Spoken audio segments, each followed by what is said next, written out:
Dr. Nur Hisham berkata kluster Tinusa melibatkan daerah Sadakan Sabah dengan kes indeks bagi kluster ini dikenal pasti positif COVID-19 hasil saringan individu bergejala pada 6 Oktober. Saringan kotak rapat telah mengenal pasti 33 lagi kes positif COVID-19, 486 individu negatif dan 67 individu masih menunggu keputusan. Kluster yang kedua ialah kluster Sarawak. Kluster baru ini melibatkan daerah Kota Kinabalu dan Papar di negeri Sabah serta daerah Miri di negeri Sarawak.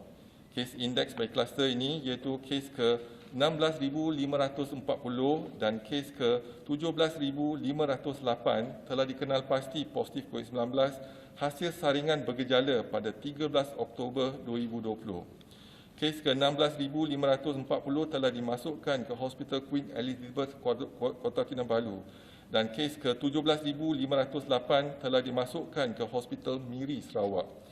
Beliau menjelaskan saringan kontak rapat kluster Sauh telah mengenal pasti 15 lagi kes positif COVID-19 dan sehingga 22 Oktober, sejumlah 149 individu telah disaring dan 17 kes dikesan positif COVID-19 iaitu 3 kes baru dan 132 individu negatif.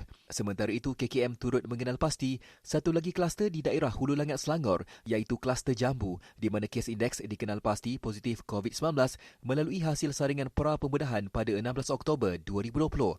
Saringan kontak rapat telah mengenal pasti 13 lagi positif COVID-19 dan sehingga 22 Oktober 2020, sejumlah 139 individu telah disaring di mana 15 kes dikesan positif COVID-19 iaitu 6 kes baru dan 124 masih menunggu keputusan.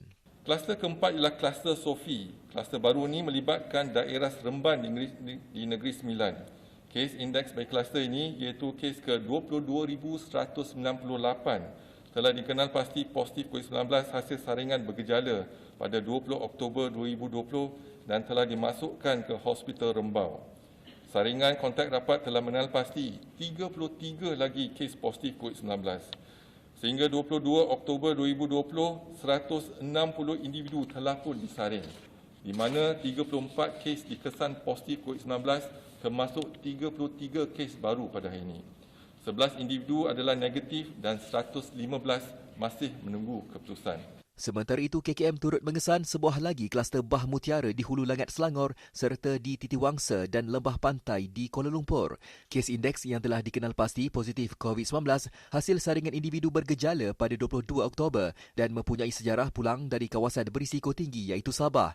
Saringan kotak rapat telah mengenal pasti 9 lagi kes positif COVID-19 dan sehingga 22 Oktober sejumlah 96 individu telah disaring dengan 10 daripadanya dikesan positif COVID-19 iaitu satu kes baru dan baki 86 individu masih menunggu keputusan. Kluster terakhir adalah kluster Umbo di Alor Gajah Melaka di mana kes indeks bagi kluster ini dikenal pasti positif COVID-19 hasil saringan di Depo Tahanan Imigresen. Saringan kotak rapat telah mengenal pasti 3 lagi kes positif COVID-19 dan sehingga 22 Oktober, sejumlah 373 individu telah disaring di mana 4 kes dikesan positif COVID-19 iaitu satu kes baru, 218 individu negatif dan 151 individu masih menunggu keputusan.